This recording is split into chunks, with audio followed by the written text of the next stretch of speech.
Shabbat shalom, everybody.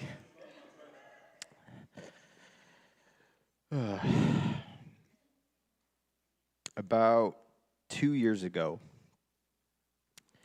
at Sukkot, I was just doing my normal thing, walking up. I think I was going to David's house and going to help out bring some food down, or I can't remember exactly what I was doing. But I just remember him speaking to me and just saying that you were like him. And the first person that came to mind was David.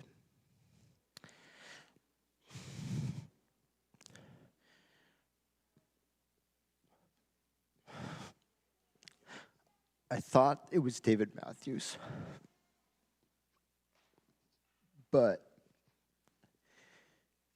realizing now here, it wasn't David Matthews. David came to mind. My middle name's David. It's David from the Bible, Psalms. He wrote all of them. He wrote all of Psalms. And 2 years ago, we started watching The House of David. And throughout all the time I started studying, which was roughly about a year ago, I just realized that he's been with me every step of the way, and he has never left my side. If you would have told me 10, 15 years ago that I would be coming up here and sharing a word, I would have told you were crazy. If you would have told me that I would be conquering one of my greatest fears in the physical, which is climbing up trees and looking down where everyone looks like ants, and I would have told you you're crazy. But I'm here now.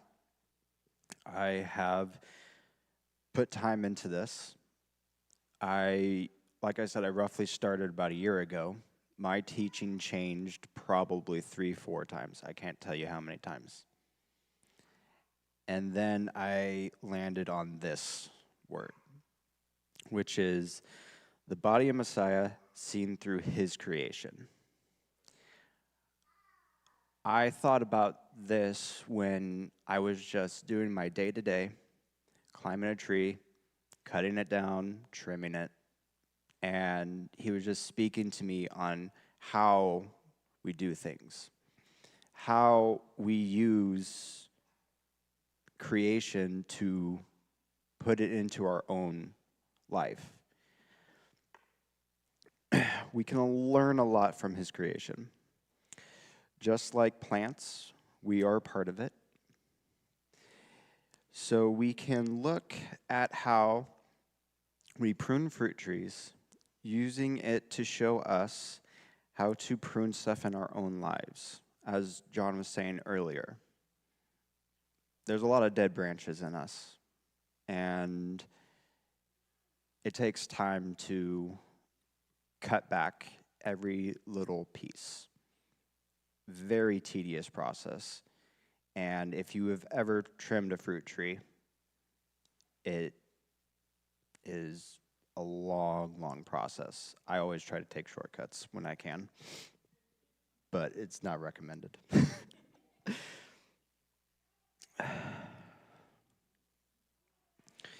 So that way, we're not a hindrance to the body of Messiah.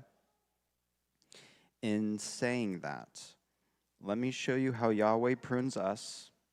Matthew 13 through 24 through 30 is a good passage of Scripture to look at how he can show us how to deal with things in our lives. Let me share this verse with you.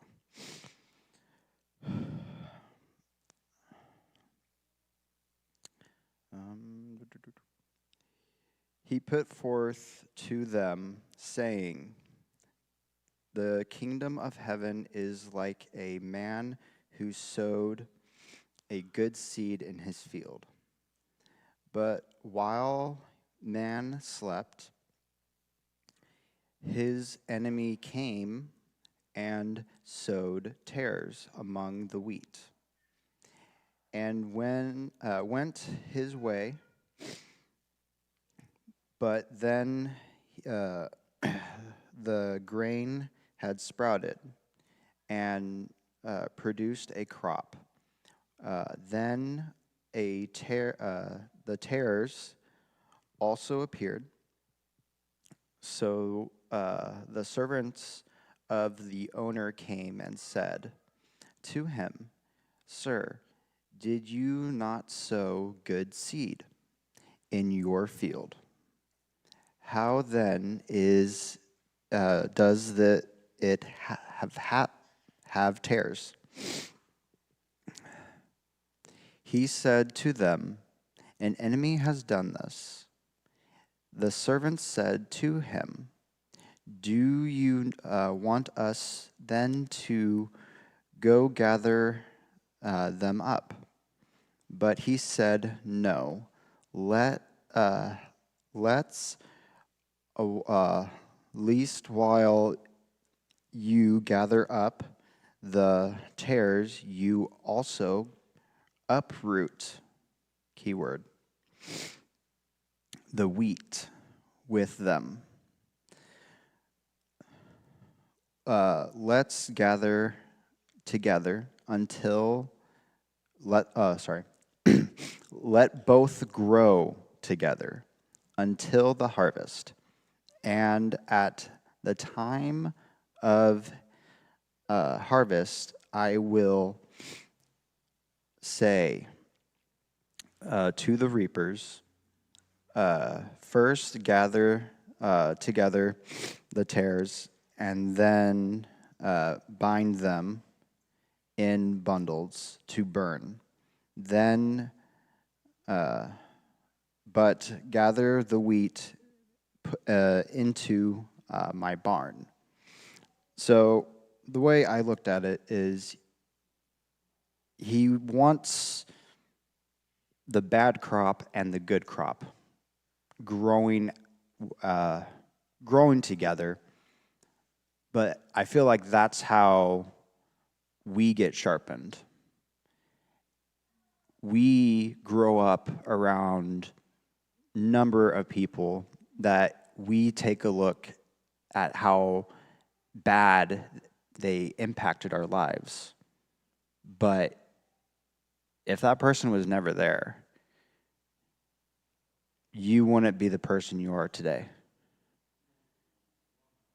If I wasn't the youngest of 6, I wouldn't be the man I am now today.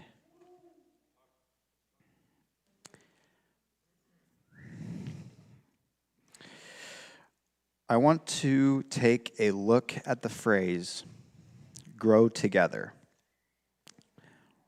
We're going to look at it by themselves, breaking down the word, and then bring it back.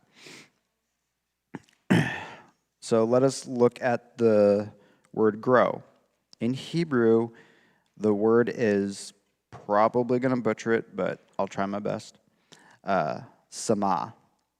It means to sprout, spring up, grow up, of plants, of hair, of speech. Also, I was taking a look at the John Parker's Hebrew lexicon that Dave recommends so many times.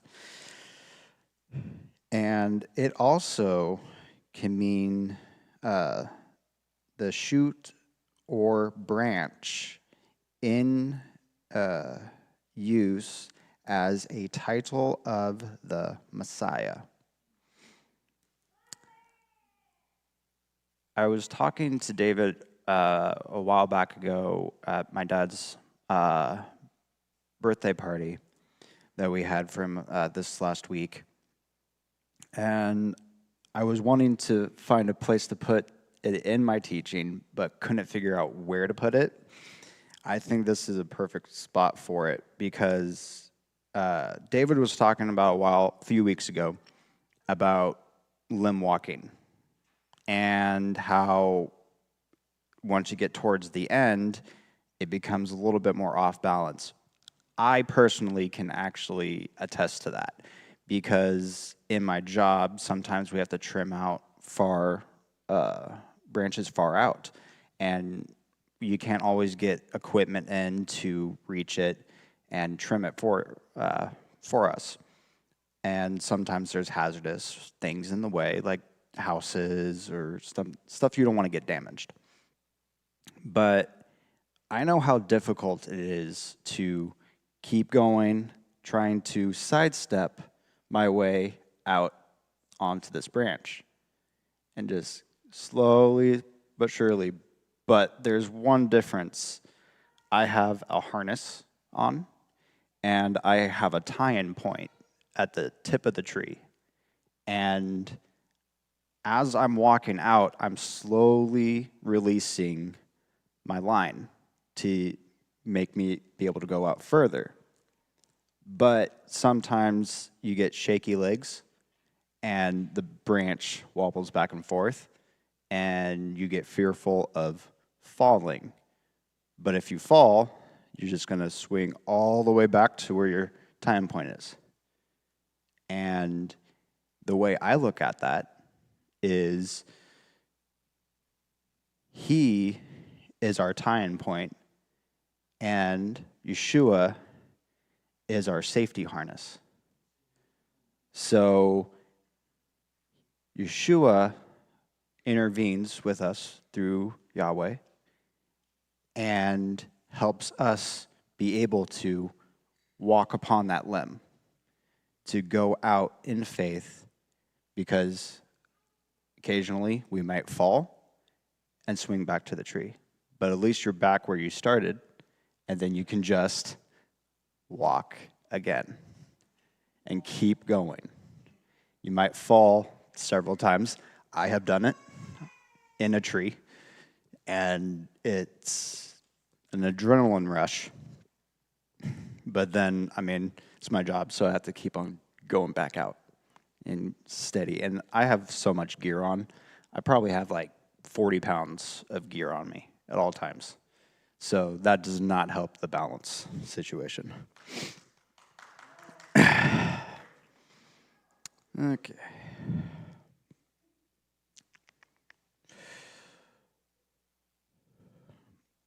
And the Hebrew word for together is tapar, which means to sew together. Now, as we look at them together, it can mean as a branch out of the Messiah. You then are sewing together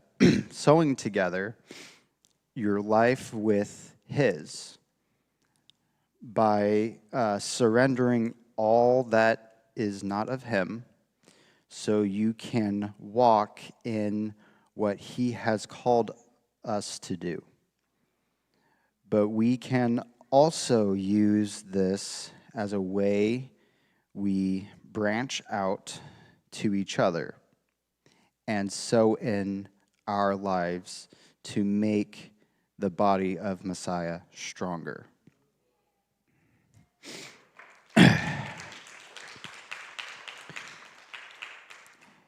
If you think about it, when you see trees growing together, they can't grow wide enough to support themselves. But also, as long as they stay grouped up together, they are stronger because their root systems are sewn together to keep them strong. And I was talking to Trent probably about a month ago, and I was actually sharing this little section with him. Or I might have been sharing something else.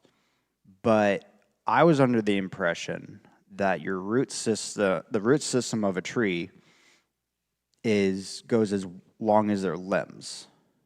But he told me, because he went to college for this, that they actually extend twice as far than the tree. So the root system foundation is probably the most important. You can see a nice, pretty tree, but if the root system's not there, it will eventually fall and not be there anymore.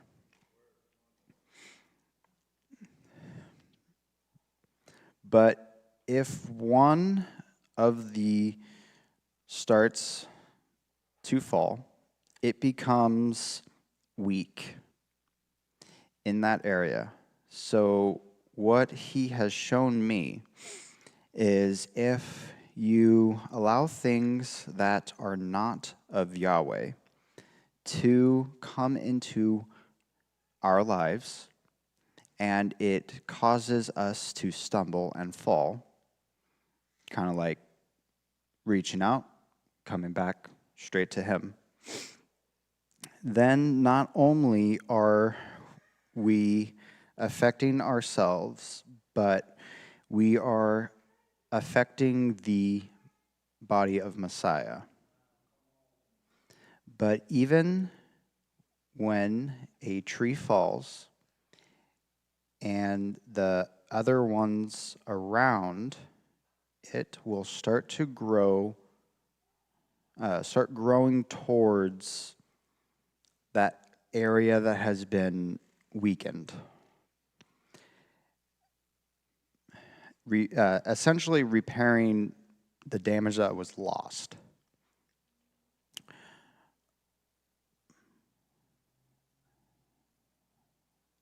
And making it stronger than it was before and helping the group. But when the one falls, there is still damage that has been done, and it will cause damage to the other trees because that tree was a barrier protector. Let me expand upon this a little bit further. What I mean by barrier protector is if you have a group of trees in a circle, you have all the outer trees protecting the inner trees. So think of it as you have David and John. They are essentially, and Brittany, the barrier protector. And then you have someone like, say, me. I'm not quite there, but I'm closer to the outer circle. And then you say you have like the younger new believers coming in. They are the not yet mature and need a little bit more protecting, and you need to be able to teach them little by little. And then you have the babies, the sprouts. Basically, my nieces and nephews, all of them. They are definitely the ones you want to really protect. And it's just layers upon layers of the circle. Trees have layers upon layers. Every year, they grow a new ring. And I cut a tree down that was probably close to 300, 400 years old, but half of it split out.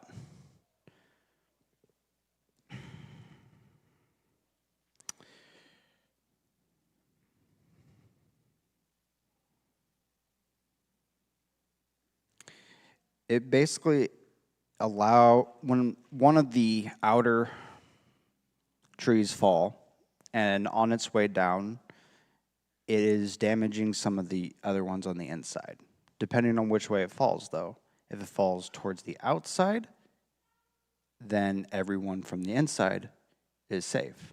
But if it falls on the inside, that's where the damage can really be done. And allows, for instance, storms.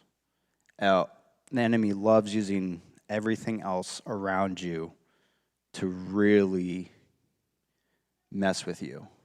And if you allow that in, then you're just allowing that storm to press through to the inside. I have a few pictures that I want to show you. That one right there is up in Detroit. And if you see, you got that fresh wood right there. That's essentially a tree breaking in half due to 100-mile-an-hour winds. And just think of it this way. That's the enemy pushing at you, trying to get you to break under pressure. And that's the damage it can do. That is an RV that was split in half due to, I want to say, a 200-foot tree just falling on it, uprooted completely. And the picture before that one, that's it basically going further, but the picture before that one, that's the area that the wind came through. And then if you go to the next photo, that's basically the uprooted tree. So it was pushing through that way, broke through, snapping trees in half, and then getting to that one. And then that's just it completely further affecting another house. And if you want to go to this is a completely different area, but it's the same thing of a tree getting snapped in half. And right there, if you take a look where the sawdust is, the log is just right there. But that RV, look at how impossible that looks. Where the tree snapped off, but where the RV and shed is. Looks pretty impossible that they both survived with minor damage. But there's a time and place where a tree is weightless.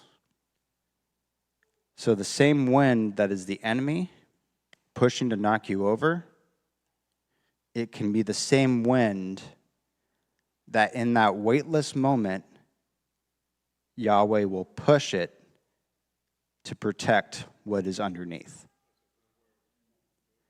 So ultimately, Yahweh is our protector.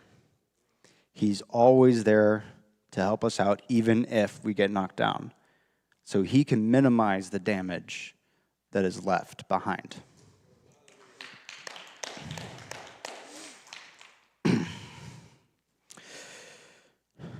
So this is why we need to be careful on what we allow in. Because if we stumble and fall, we're not just affecting ourselves, but we're also affecting people around us. That's why it's important to be working on ourselves to help make the body stronger. Because like these photos that I just showed you, this damage we can do to each other without realizing it. That's a pretty strong statement, because there's things that we don't realize we're affecting as we're walking our day to day. I have a coworker that is thinking nothing but negative, and he hates me. I wonder why. But I have seen change in my workplace. I've seen the guys that call themselves believers actually go in a group and pray. That's a big thing. I'm surrounded by felons, majority of them. Some are not, but majority of them are felons. But a lot of them have turned their life around, and they are looking towards the Father. That's why it's important for us to be where we're at and not rush what He has given us. Because if we rush through everything, then you're moving out of a season that you could have impacted someone else because you're thinking of yourself. But if you think of the body as a whole, then you're going to impact lives around you, and that's what He's told us. We need to be a light upon the world. And I'm a firm believer, it's not by drilling the Bible into somebody's head. It's by the way you walk and by the way you show them how you follow the Messiah. How you follow Him is the biggest thing you can do.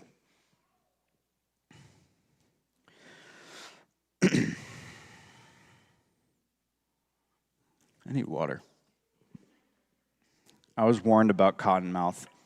That's why I have this.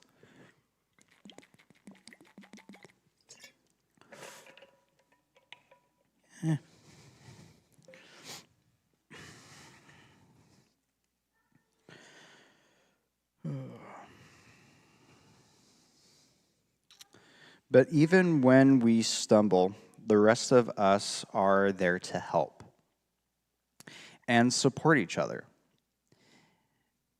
It is not a burden we have to carry on our own.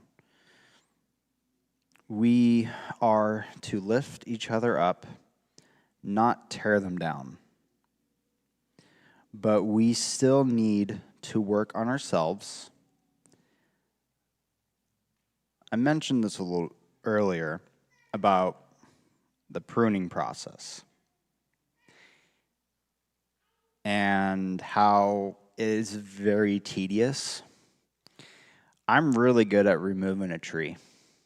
I've had jobs where it's supposed to take me all day, and I get it done in half the time. I'm really good at taking something out. But if you tell me to prune a tree, what's supposed to take an hour might take me 4.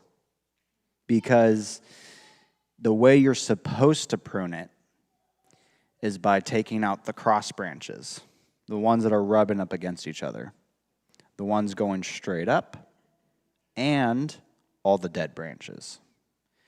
So when you have thousands upon thousands of them, you have to be careful, and you can't just use a chainsaw to cut through it because you might damage the ones you want to keep.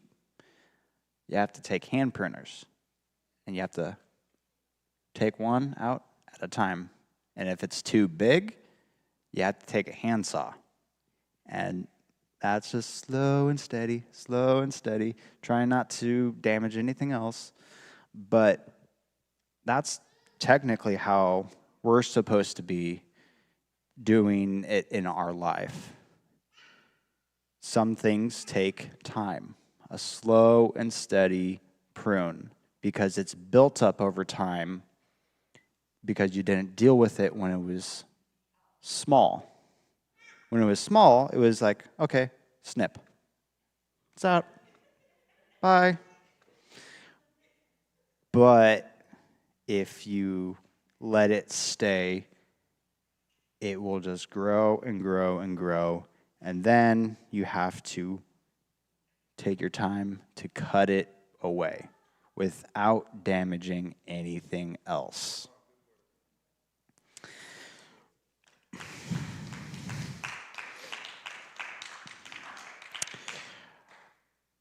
I want to take a look at the word root, which is in Hebrew sheresh.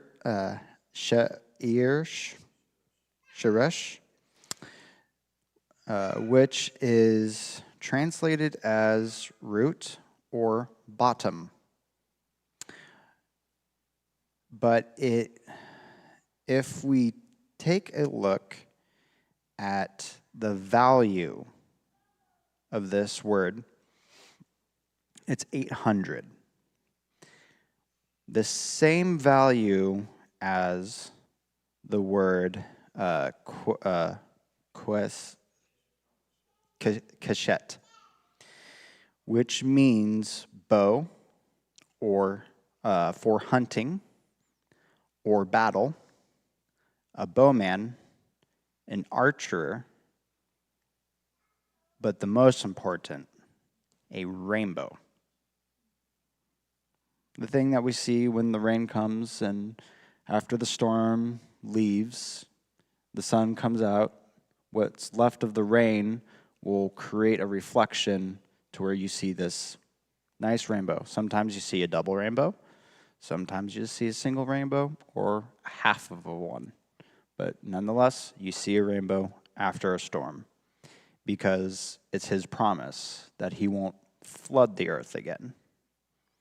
But never said anything about fire.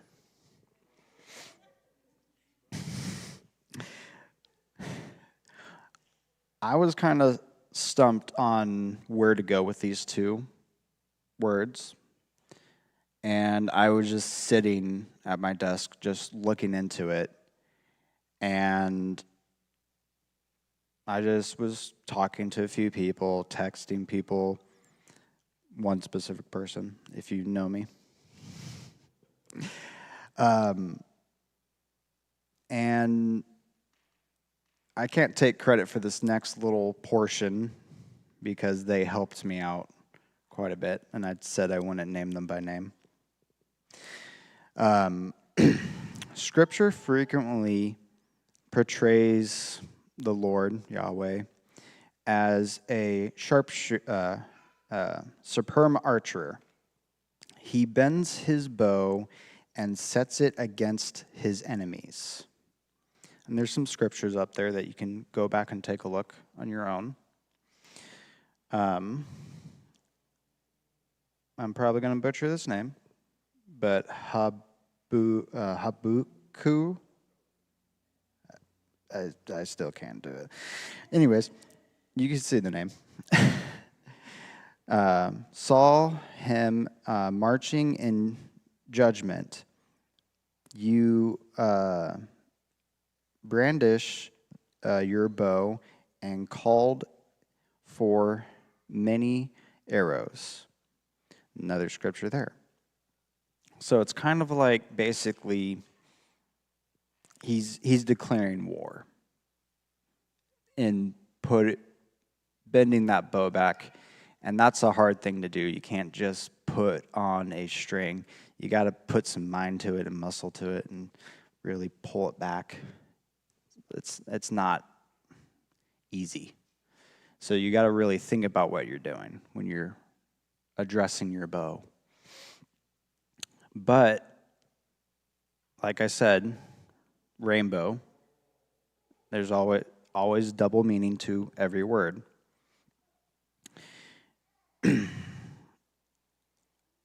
The rainbow is a sign of his covenant to us.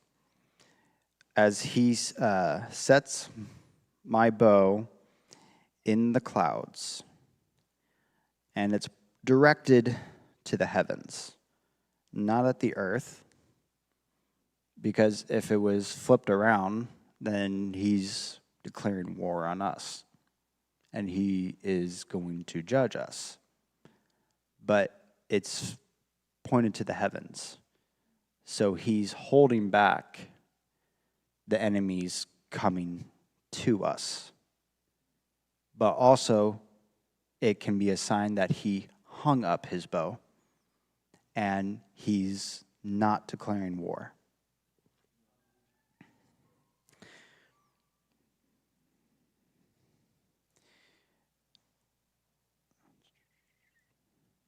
Yeah, lethal weapon.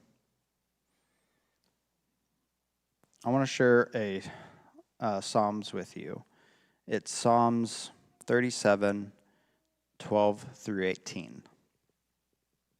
The wicked plot against and just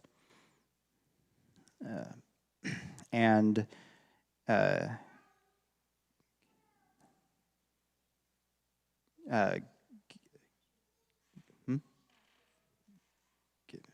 ganashes at him with his teeth. And the Lord will laugh at him, for he sees that his day is coming. The wicked have drawn out the sword, and they have bent their bow, which means they thought about this quite a bit to really bend that bow back.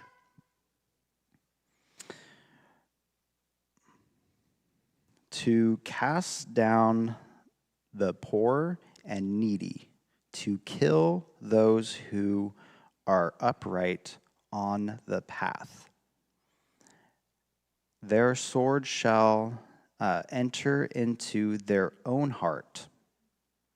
Their bow shall be broken. Better is a little that is righteous, then the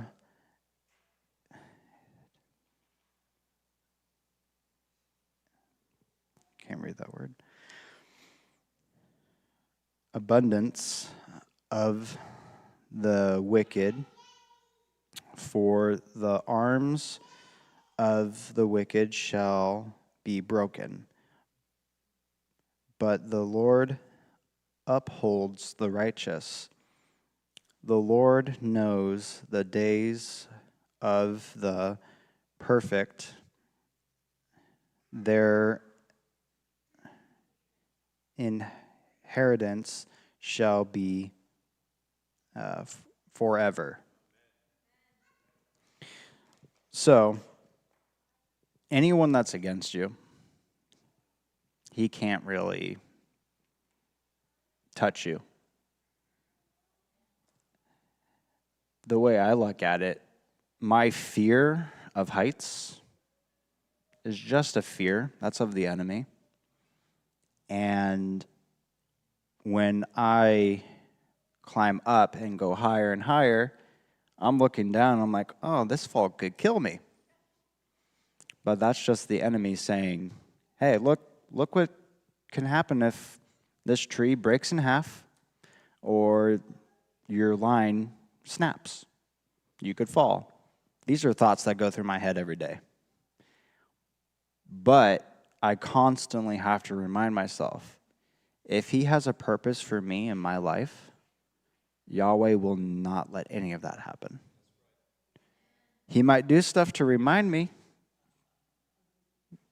I got shook in the tree. I was removing it and climbing it.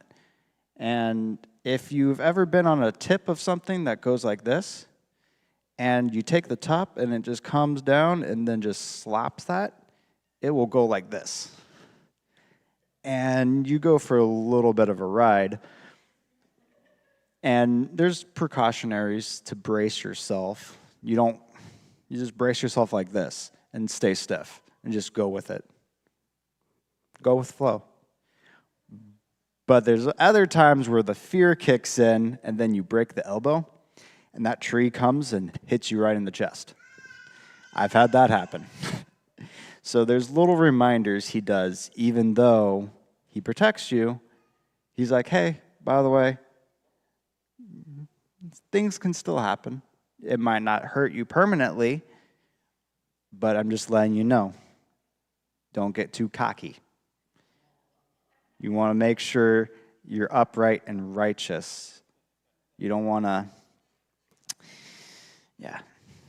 it's not fun.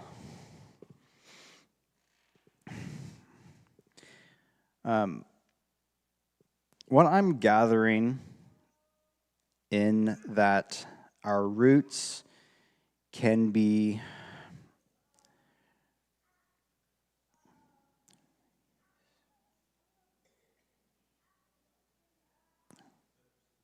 Thank you, guys. I'm not the strongest reader. That's also another reason why I never thought it would be up here. And I've gone over my notes several times, so this is the nerves kicking in. Representation of Yahweh's covenant. Use us, with us, and if used correctly, a weapon that arms us in battle.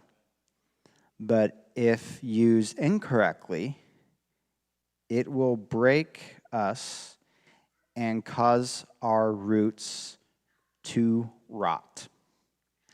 Well, like I said, the storm that we had uprooted a lot of trees.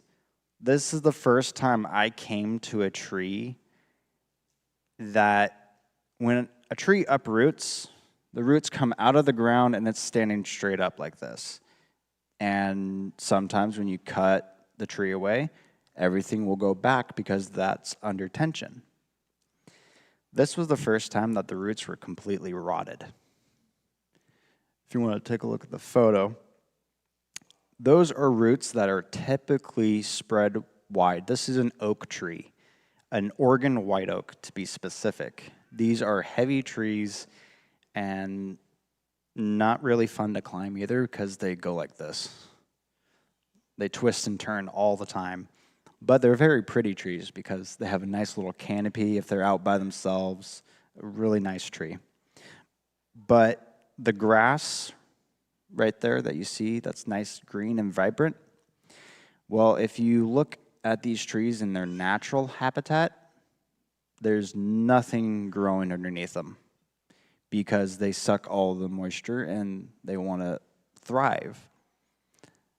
These people have been watering their grass and try to keep it alive, keep it green.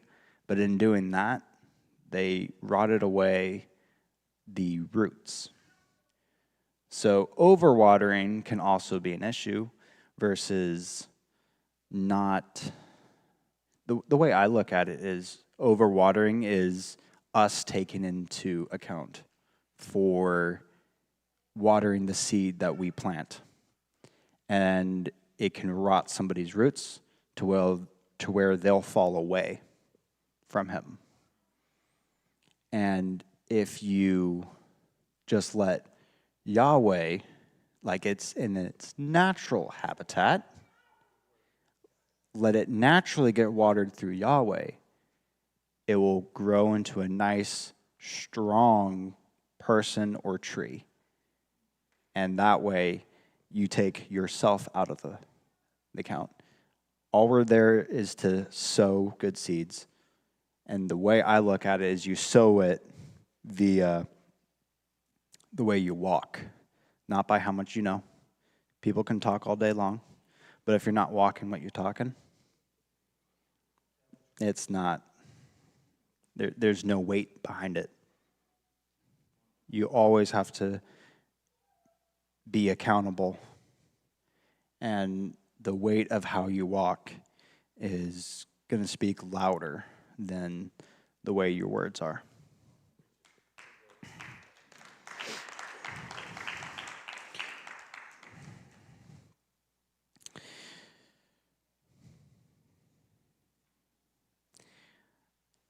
And like the photo I showed you, the tree looked healthy on the outside, completely healthy. It was vibrant and everything. But its foundation was messed up because of overwatering. And the foundation of something is the most important. And I'm learning that too. Like David and John say, the teaching speaks to the individual before you get to share it. And this teaching spoke to me multiple times. So the arms of a tree would be the branches, but what upholds a tree is the roots. If the roots are weak, or not weak, wicked. Yahweh will break them, and the bows are not just a physical weapon in archery, but also could mean bowing as in who bows who bows to the enemy rather than Yahweh, which can be in the little things we do that taking priority over our lives versus giving Yahweh our attention. Yahweh is our foundation. If we remain rooted in Him, nothing will shake us.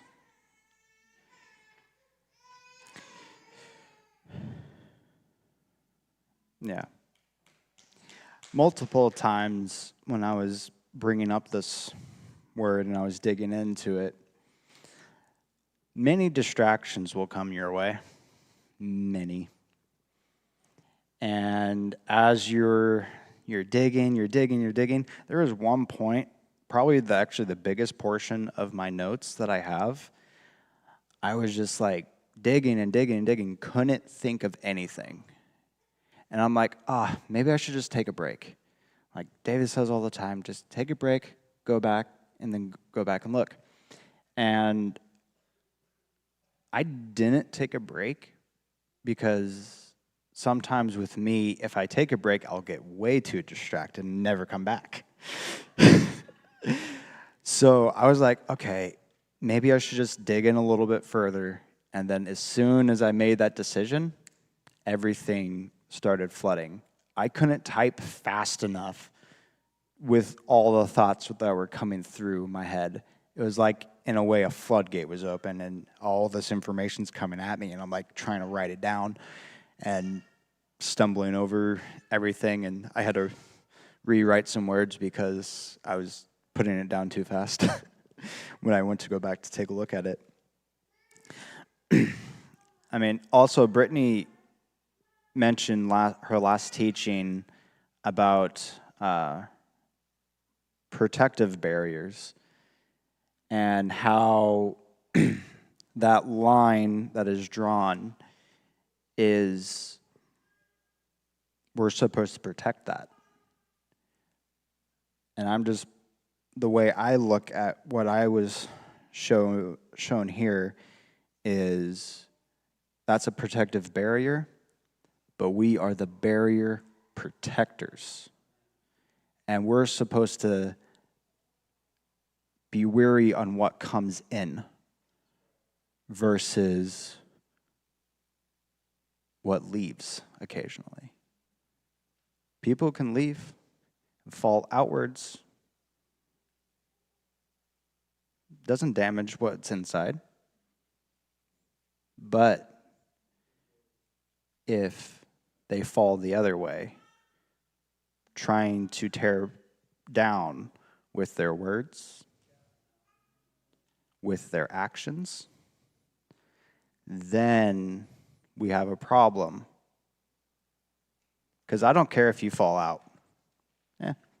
It's easy. Bye. I'll stay here. But as soon as you mess with the inside, that's where I have a problem. Because you're not only stumbling and falling, but you're making others around you stumble and fall. But when that happens, we're still supposed to love that person and lift them up, help them through whatever they're dealing with. And that's probably the hardest thing. Because it says, love your enemies. That ain't easy. Not easy at all. But we're supposed to help each other get back up and stay upright in Him. Walk further out, and then swing back. But if you cut that line, you're just going to fall. And there's nothing else you can do.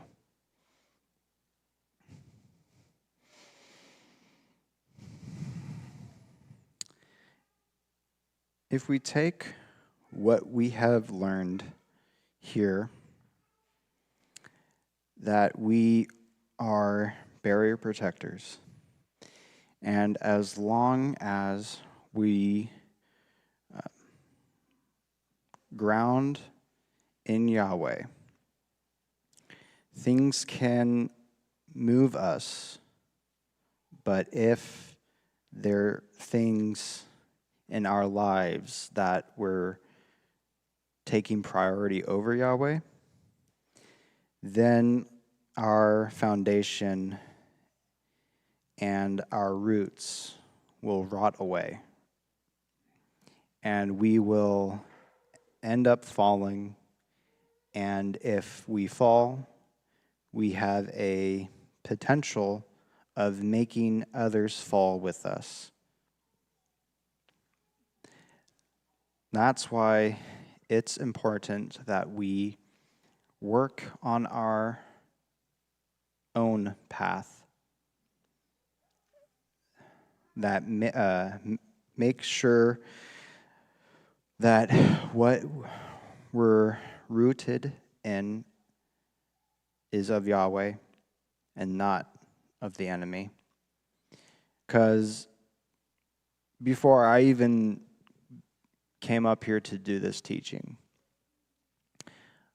I was into video games, watching shows, movies, just kick back and relaxing.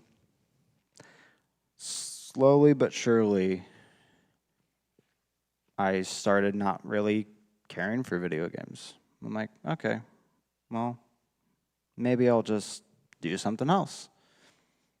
I gave my PC away to my brother because I'm like, I don't need this anymore because I don't play video games anymore. And then shows took up my priority. And I kept on just watching shows, doing that, chilling, relaxing. And then those started not to become interesting anymore. And then the further and further I got, I started wanting to fill myself up with His Word. And it took me a year to get this teaching done. It's not an easy thing to get up here. Your nerves get in the way. But as I was worshiping up on stage, He just kept on flooding me, like especially the last song.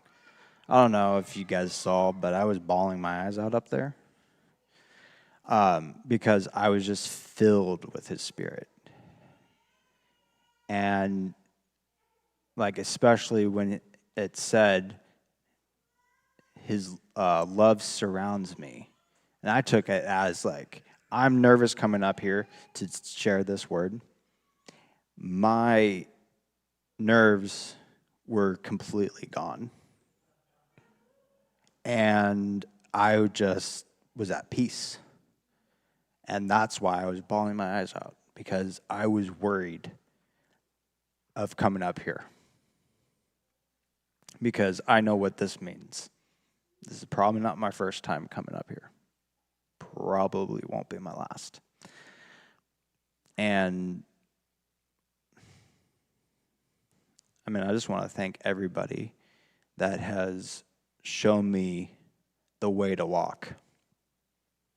Whether it's been my family, whether it's been John or David. A